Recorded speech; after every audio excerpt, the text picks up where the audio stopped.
বশিষ্ঠ ও বিশ্বামিত্রের কথা। মহামুনি বশিষ্ঠ ব্রহ্মার পুত্র। ধর্ম আর ক্ষমা গুণে তাহার সমান কেউই ছিল না। তাহার ক্ষমার কথা শুনিলে পুণ্য লাভ হয়। কান্যকুজ্জ দেশে কুশিক নামে এক রাজা ছিলেন। কুশিকের পুত্র গাধির পুত্র বিশ্বামিত্র। একদিন বিশ্বামিত্র পাত্রমিত্র সঙ্গে লইয়া মৃগয়া করিবার নিমিত্ত এক গভীর বনের ভিতর প্রবেশ করিলেন। অনেক শুকর আর হরিণ বধ হইলে তাহাদের রাজারও নিতান্ত পরিশ্রম আর পিপাসা হইল। নিকটে মহর্ষি বশিষ্ঠের আশ্রম ছিল। জল খাইবার জন্য রাজা সেই আশ্রমে গিয়া উপস্থিত হইলেন। রাজাকে পরম সমাদর পূর্বক বসিতে আসন দিয়া মহামুনি মিষ্ট বাক্যে তাহার কুশল জিজ্ঞাসা করত। কহিলেন, মহারাজ, কিঞ্চিৎ জলযোগ করিয়া আমাকে তুষ্ট করুন। জলযোগের আয়োজন ভালো করিয়াই হইল। বশিষ্ঠের ধনজন ছিল না, তাহার ছিল কেবল নন্দিনী নামে একটি আশ্চর্য গরু। গাইটি অতি সুন্দরী, 5 হাত চওড়া, 6 হাত উঁচু, চক্ষু দুটি ব্যাঙের ন্যায়, শরীরটি নধর, পা চারিখানি অতি নিটল, লেজটি আর শিং দুটি বড়ই চমৎকার, আর বাটগুলি যেন অমৃতের ভাণ্ড। মুনি যাহা চাইতেই নন্দিনীর নিকট তাহাই পাইতেন। রাজার জলযোগের কথা শুনিয়া নন্দিনী দধি, দুগ্ধ, ক্ষীর, সর, মিঠাই, মন্ডাই হাজার হাজার হাড়ি পরিপূর্ণ করিয়া দিলেন। মহামূল্য বস্ত্র আর অলঙ্কার সিন্ধুকে আনিয়া উপস্থিত করিলেন। রাজা পাত্রমিত্র সহিত পরিতপূর্বক ভোজন করিয়া মনে ভাবিলেন, এ কি আশ্চর্য ব্যাপার। গরুটিকে বারবার দেখিয়াও রাজার স্বাদ মিটিল না। তিনি মুনিকে বলিলেন, ঠাকুর, আমি 10 কোটি গরু আর আমার সমুদয় রাজ্য দিতেছি, আপনার গাইটি আমাকে দিন। বশিষ্ঠ বলিলেন, মহারাজ, নন্দিনী আমার সকল ধর্মকর্মের একমাত্র উপায়, আমি নন্দিনীকে দিতে পারবো না। বিশ্বামিত্র বলিলেন, আপনি সহজে না দিলে আমি জোর করিয়া গাই লইয়া যাইব। বশিষ্ঠ বলিলেন, আপনার বল বিক্রম অনেক আছে, আপনি যাহা ইচ্ছা করেন তাহাই করিতে পারেন। রাজার লোকজন অনেক ছিল, তাহারা আজ্ঞামাত্র নন্দিনীকে বাঁধিয়া লইয়া চলিল। নন্দিনী মুহূর্তের মধ্যে সে বাঁধন ছিঁড়িয়া তাহাদের শতপ্রহার সত্ত্বেও হাম্বা হাম্বা শব্দে বশিষ্ঠের নিকট আসিয়া দাঁড়াইয়া রহিলেন। রাজার লোকেরা তারা খাইয়াও তিনি আশ্রম ছাড়িলেন না। তাহা দেখিয়া বশিষ্ঠ নিতান্ত দুঃখের সহিত বলিলেন, মা, তোমার কাতর হাম্বারব শুনিয়া আমার বড়ই দুঃখ হইতেছে, কিন্তু বিশ্বামিত্র তোমাকে জোর করিয়া লইয়া যাইতেছে। আমি ক্ষমাশীল ব্রাহ্মণ, কি করিব? নন্দিনী বলিলেন, ভগবান, রাজার লোকেদের নিষ্ঠুর প্রহারে অনাথার ন্যায় কাতর ভাবে কাঁদিতেছি। এমন সময় কেন আপনি আমার দিকে চাহিতেছেন না? বশিষ্ঠ অনেক কষ্টে স্থির থাকিয়া বলিলেন, মা, ক্ষত্রিয়ের বল তেজ আর ব্রাহ্মণের বল ক্ষমা, সুতরাং আমি কি করিতে পারি? তোমার যদি ইচ্ছা হয় তবে তুমি যাও। নন্দিনী বলিলেন, হে ভগবান, আপনি যদি আমাকে পরিত্যাগ না করেন তবে কেউ জোর করিয়া আমাকে নিতে পারিবে না। বশিষ্ঠ বলিলেন, মা, আমি কি ইচ্ছা করিয়া তোমাকে পরিত্যাগ করিতে পারি? তোমার যদি ক্ষমতা থাকে তবে আমার কাছেই থাকো। ওই দেখো, তোমার বাছুরটিকে বাঁধিয়া নিতেছে। তখন রাগে নন্দিনীর 2 চোখ লাল হইয়া উঠিল, আর তিনি অতি ভয়ঙ্কর মূর্তি ধারণপূর্বক ঘাড় উঁচু করিয়া শিং নাড়িতে নাড়িতে ঘোরতর হাম্বা হাম্বা শব্দে রাজার সৈন্যদিগকে তাড়া করিলেন। তাহারা তাহাকে আটকাইবার জন্য কত চেষ্টা করিল, লাঠি দিয়া তাহাকে কতই মারিল, কিন্তু তাহাতে কাতর হওয়া দূরে থাকুক, বরং তাহার রাগ শতগুণে বাড়িয়া গেল। সে সময় তাহার শরীর সূর্যের ন্যায় জ্বলিতেছিল, আর তাহার ভিতর হইতে পরিব দ্রাবিড় সব যবন কিরাত কাঙ্ক্ষী সরব পৌন্ড্র সিংহল বর্বর বস চিবুক পুলিন্দ চীন কেরল প্রভৃতি অসংখ্য জাতি ও বিকটাকার সৈন্য কত যে বাহির হইতেছিল, তাহার সীমা সংখ্যা নাই। তাহাদের কাহারো ঝাঁটার মতন গোফদারি, কাহারো ন্যাড়া মাথায় লম্বা টিকি, কাহারো গায়ে মুখে বিচিত্র উল্কি, কাহারো ঝাঁকড়া চুলে পালক গোজা, কেহ ঝোল্লা পোড়া পাগড়ি আটা। এই সকল সৈন্য বিশ্বামিত্রের লোকেদের কোনো অনিষ্ট করিল না, কিন্তু ইহাদের তীক্ষ্ণ অস্ত্র, ভয়ঙ্কর ভুকুটি, বিষম দাঁত খিঁচুনি আর উৎকট গর্জনের ভয়েই সেই বেচারারা প্রাণ ভয়ে পিতামাতার নাম লইয়া পলায়ন করিল। নন্দিনীর সৈন্যেরা তাহাদিগকে অনেক দূর অবধি তাড়া করেছিল, কিন্তু দয়া করিয়া তাহাদের একটিরও প্রাণবধ করে নাই। এই আশ্চর্য ব্যাপার দেখিয়া বিশ্বামিত্রের মন বড়ই খারাপ হইয়া গেল। তিনি স্পষ্ট বুঝিতে পারিলেন যে ক্ষত্রিয়ের বল কিছুই নহে, ব্রাহ্মণের বলেই যথার্থ বল। তপস্বীরা তপস্যা দ্বারা যাহা করিতে পারেন, রাজা তাহার রাজ্য, সম্মান, ধন জন লইয়া তাহার কিছুই করিতে পারেন না। এইরূপ চিন্তায় রাজ্য আর ধনের উপরে বিশ্বামিত্রের এতই ঘৃণা জন্মিয়ে গেল যে তিনি চিরদিনের মতো তাহা পরিত্যাগপূর্বক বনে গিয়া ঘোর তপস্যা আরম্ভ করিলেন। সে যে কি কঠোর তপস্যা তাহা আমি কি বলিব। তেমন তপস্যা আর কেহ করিয়াছে কিনা সন্দেহ। এই তপস্যার জোরে শেষে তিনি ব্রাহ্মণ হইয়া ইন্দ্রের সহিত সোমরস পান করিয়াছিলেন। ইহার পর হইতে বিশ্বামিত্র খুব বড় একজন মুনি হইলেন, আর তখন হইতেই নানা উপায়ে বশিষ্ঠকে ক্লেশ দিতে লাগিলেন। বিশ্বামিত্রের তপস্যার বল অসাধারণ ছিল, আর বশিষ্ঠকে তিনি যে দুঃখ দিয়াছিলেন তাহাও অসাধারণ, তাহাতে সন্দেহ নাই। সরস্বতী নদীর তীরে স্থানু নামক তীর্থ। সেই তীর্থের নিকটে সরস্বতীর পূর্বাধারে বশিষ্ঠের ও পশ্চিম কূলে বিশ্বামিত্রের আশ্রম। বশিষ্ঠ সরস্বতীর তীরে বসিয়া তপস্যা করেন। সেই আশ্চর্য তপস্যা দেখিয়া বিশ্বামিত্রের বড়ই হিংসা হয়। একদিন বিশ্বামিত্র মনে ভাবিলেন, বশিষ্ঠ যখন নদীর ধারে বসিয়া জপ করে, তখন এই নদীকে দিয়া উহাকে আমার নিকট আনাইয়া উহার প্রাণ বধ করিব। এই মনে করিয়া তিনি অতিশয় ক্রোধ ভরে নদীকে স্মরণ করিবা মাত্র নদী ভয় কাঁপিতে কাঁপিতে তাহার নিকট উপস্থিত হইয়া করজোড়ে বলিলেন, ভগবান, আমাকে কি করিতে হইবে অনুমতি করুন। বিশ্বামিত্র ভ্রুকুটি করিয়া রাগের সহিত বলিলেন, শীঘ্র বশিষ্ঠকে এখানে লইয়া আইসো, আমি তাহাকে বধ করিব। এই কথা শুনিয়া সরস্বতী ভয় কাঁপিতে লাগিলেন। তাহা দেখিয়া বিশ্বামিত্র বলিলেন, তোমার কোনো ভয় নাই, শীঘ্র বশিষ্ঠকে এখানে লইয়া আইসো। সরস্বতী তখন কাঁপিতে কাঁপিতে বশিষ্ঠের নিকট গিয়া নিতান্ত দুঃখের সহিত বলিলেন, ভগবান, বিশ্বামিত্র অতিশয় ক্রোধভরে আমাকে আদেশ করিয়াছেন যে আপনাকে তাহার নিকট লইয়া যাইতে হবে, এখন উপায় কি? সরস্বতীর মুখ মলিন দেখিয়া বশিষ্ঠের বড়ই দয়া হইল। তিনি বলিলেন, মা, তুমি কোনো চিন্তা করিও না, এখনই আমাকে বিশ্বামিত্রের নিকট লইয়া যাও, নহিলে তিনি তোমাকে শাপ দিবেন। সরস্বতী ভাবিলেন, এমনি লোকের অনিষ্ট আমি করিতে পারিব না, আমি বিশ্বামিত্রের কথাও রাখিব, বশিষ্ঠকেও বাঁচাইব। তারপর বশিষ্ঠ নদীর কূলে বসিয়া জপ করিতে লাগিলেন। সরস্বতী মনে করিলেন, এই আমার সুযোগ, এই বেলাকুল ভাঙিয়া দেই। নদীর বেগে বশিষ্ঠকে শুদ্ধ কুল ভাঙিয়া পড়িল। নদীর খরতর স্রোত তাহাকে বহিয়া দেখিতে দেখিতে বিশ্বামিত্রের ঘাটে উপস্থিত করিল। তাহা দেখিয়া বিশ্বামিত্র ভাবিলেন, এখন ইহাকে বধ করি। এই মনে করিয়া বিশ্বামিত্র বশিষ্ঠকে মারিবার জন্য অস্ত্র খুঁজিতে লাগিলেন। এইদিকে সরস্বতী দেখিলেন যে বিশ্বামিত্রের কথা রাখা হইয়াছে, এখন বশিষ্ঠকে রক্ষা করিবার সময় উপস্থিত। সুতরাং তিনি বিশ্বামিত্র ফিরিয়া আসিবার পূর্বেই তাড়াতাড়ি বশিষ্ঠকে অপর পারে দিয়া আসিলেন। বিশ্বামিত্র অস্ত্র হাতে আসিয়া যখন দেখিলেন বশিষ্ঠ নাই, তখন তিনি রাগে চোখ লাল করিয়া সরস্বতীকে এই বলিয়া শাপ দিলেন, তোর জল রক্ত হইয়া যাক। অমনি সরস্বতীর জল রক্ত হইয়া গেল, আর রাক্ষসীরা আসিয়া আনন্দে নৃত্য করিতে করিতে তাহা পান করিতে লাগিল। এইরূপে দিন যায়। 1 বছর পরে কয়েকজন তপস্বী সেই তীর্থে স্নান করিতে আসিয়া দেখিলেন নদীতে রক্ত ধারা বহিতেছে।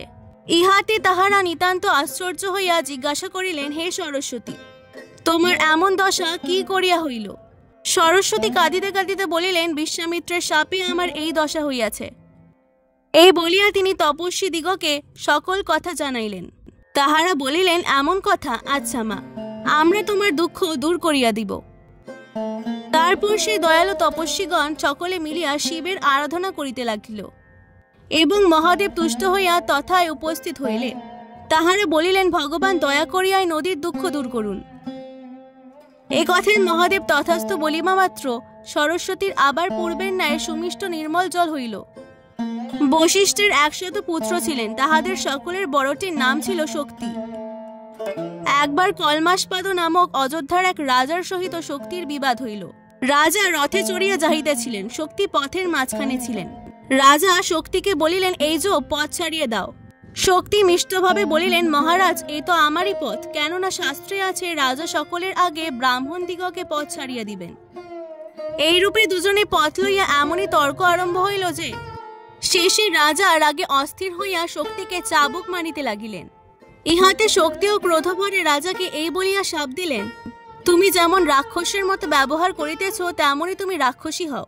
সেইখান দিয়া তখন বিশ্বামিত্র যাইতেছিলেন এবং আড়ালে থাকিয়া শক্তি আর কলমাসপাদের কলহ দেখিতেছিলেন।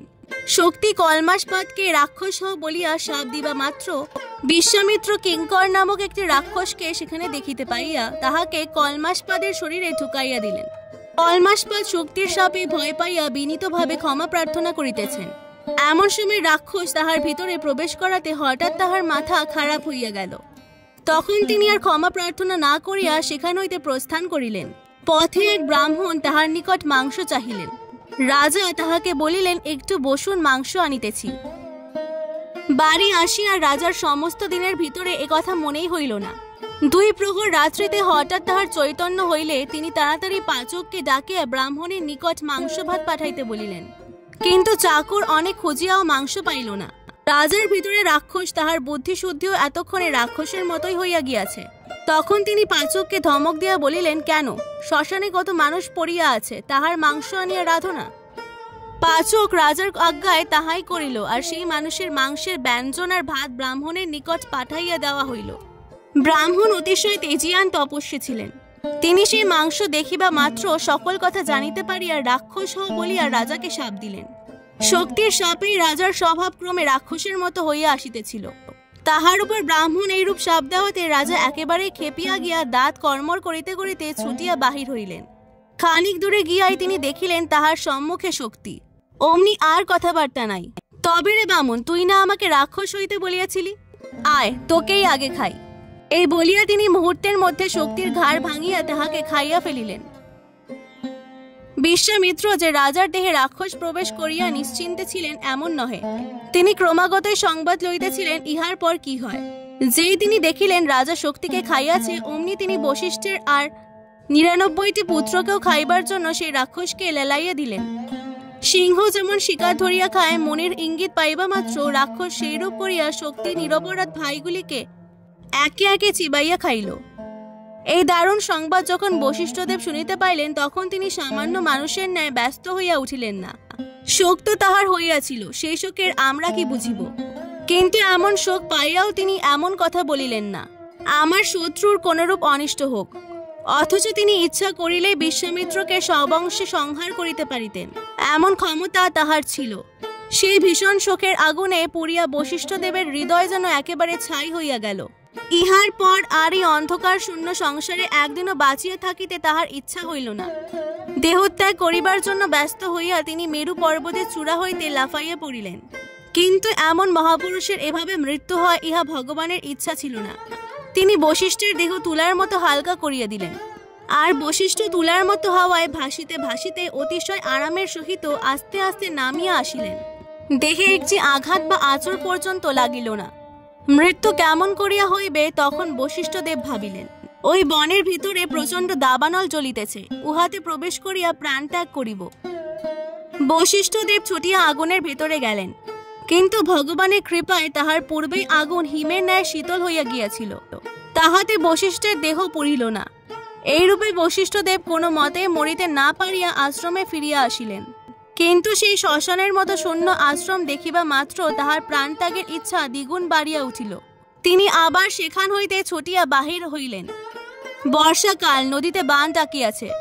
জলের স্রোতে গাছ পাথর সকল ভাঙিয়া কলকল শব্দে ছুটিয়া চলিয়াছে। বশিষ্ঠ ভাবিলেন এই নদীতে ঝাঁপ দিয়া মরিব। এই মনে করিয়া তিনি নিজের হাত পা বাঁধিয়া নদীতে ঝাঁপাইয়া পড়িলেন। কিন্তু নদী তাহাকে তল না করিয়া পরম যত্নে তীরের দিকে লইয়া চলিল।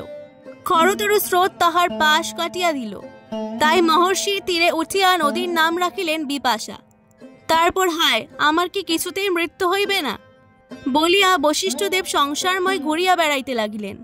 শেষে তিনি অতি ভয়ঙ্কর কুম্ভীর পরিপূর্ণ হৈমবতী নদীর তীরে আসিয়া মনে করিলেন, ইহার জলে নামিলে নিশ্চয় কুমিরেরা আমাকে সংহার করিবে। কিন্তু এই মহাপুরুষ নিকটে আসিবা মাত্রই নদী শতভাগ হইয়া পলায়ন করিল, তাহার প্রাণত্যাগ করা হইল না। এই জন্য এখনো লোকে সেই নদীকে শতদ্রু বলিয়া থাকে। তখন বশিষ্ঠ বুঝিতে পারিলেন যে তাহার মৃত্যু হওয়া ভগবানের ইচ্ছা নহে। সুতরাং তিনি আশ্রমের দিকে ফিরিয়া চলিলেন। এমন সময় তাহার পুত্রবধূ অদৃশন্তী দেবীও তাহাকে খুঁজিতে খুঁজিতে আসিয়া পিছন হইতে তাহার নিকট উপস্থিত হইলেন।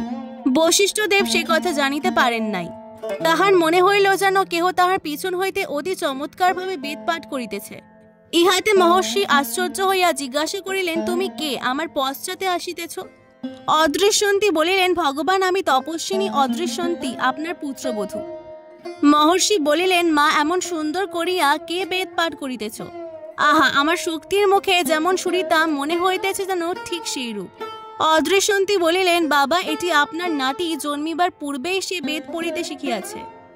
এমন নাতির কথা শুনিয়া স্নেহে এবং আনন্দে বশিষ্ঠের হৃদয় পরিপূর্ণ হইয়া গেল। তখন তিনি বুঝিতে পারিলেন যে সংসারে এখনো তাহার অনেক কর্তব্য রইয়াছে, তাহার জন্য তাহার বাঁচিয়া থাকা প্রয়োজন। সুতরাং তিনি পরম স্নেহে অদৃশ্যন্তীকে সঙ্গে লইয়া তাড়াতাড়ি আশ্রমের দিকে চলিলেন। পথে একটা গভীর বন, সেই বনের ভিতর রাক্ষস রাজা কলমাসপাদ শুইয়াছিলেন। বশিষ্ঠ আর অদৃশ্যন্তীকে দেখিয়া রাক্ষস তাহাদিগকে খাইবার জন্য ছুটিয়া আসিতে লাগিল। ইহাতে অদৃশ্যন্তী বড়ই ভয় পাইতেছে। দেখিয়া বশিষ্ঠ তাহাকে বলিলেন, মা, কোনো ভয় নাই। এই বলিয়া তিনি রাক্ষসকে এক ধমক দিবা মাত্র সে থমকিয়া দাঁড়াইল। তারপর তিনি মন্ত্র পড়িতে পড়িতে তাহার গায়ে খানিকটা জল ছড়াইয়া দিতেই তাহার সাপ দূর হইয়া গেল। এইরূপে সাপ হইতে রক্ষা পাইয়া কলমাসপাদ, যার পর নাই ভক্তি এবং বিনয়ের সহিত বশিষ্ঠকে প্রণাম করিলে। বশিষ্ঠ বলিলেন, মহারাজ, এখন রাজধানীতে গিয়া রাজ্য শাসন করো, আর কখনো ব্রাহ্মণের অপমান করিও না। রাজা লজ্জিত হইয়া বলিলেন, ভগবান, আমি আর কখনো এমন কাজ করিব না। তারপর কলমাসপাদ অনেক মিনতি করিয়া বশিষ্ঠকে অযোধ্যায় লইয়া গেলেন। সেখানকার লোকেরা মহর্ষির যে কত সম্মান, কত স্তবস্তুতি করিল, তাহা বলিয়া শেষ করা যায় না। আজকের ভিডিওটি ভালো লাগলে অবশ্যই পুরাণ গল্প কথাকে সাবস্ক্রাইব করে দেবেন। অনেক অনেক ধন্যবাদ।